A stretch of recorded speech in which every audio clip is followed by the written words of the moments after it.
জীবনের সৃষ্টিকর্তা ও আমাদের দায়িত্ব। আদি পুস্তক 1 অধ্যায় 20 থেকে 31 পদ। ঈশ্বর তৃতীয় দিনের জল ও আকাশমণ্ডল সৃষ্টি করেন। তিনি জলে মাছ, পাখি, সমুদ্রের প্রাণী সৃষ্টি করেন। এই সৃষ্টির পিছনে ঈশ্বরের বিশেষ পরিকল্পনা রয়েছে। আমরা যেন ঈশ্বরের সৃষ্টি ও সৌন্দর্যকে সম্মান করি। এরপর ঈশ্বর স্থল এবং মনুষ্য সৃষ্টি করেন। মনুষ্যকে তিনি তার নিজের রূপ বা বৈশিষ্ট্য দিয়ে আলাদাভাবে সৃষ্টি করেন।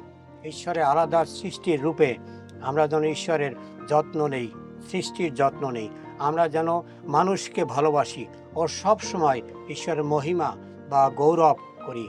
ঈশ্বর সমস্ত সৃষ্টির পরে বললেন, খুব ভালো হয়েছে। ঈশ্বরের পরিকল্পনা যা হয় তা পূর্ণতা প্রাপ্ত হয়, সুন্দর হয়। আমাদের দায়িত্ব হলো খ্রিস্টের আদর্শ নিয়ে আমরা যেন জীবনযাপন করি। হে ঈশ্বর, তুমি তোমার সৃষ্টির মতো আমাদের সুন্দর ও পূর্ণ করো। আমাদের চিন্তা, ধ্যান, ধারণায় যেন তোমাকে নিয়ে চলতে পারি। এমতো আশীর্বাদ তুমি আমাদের করো। আমাদের জীবন দ্বারা তোমার গৌরব হোক। আমেন।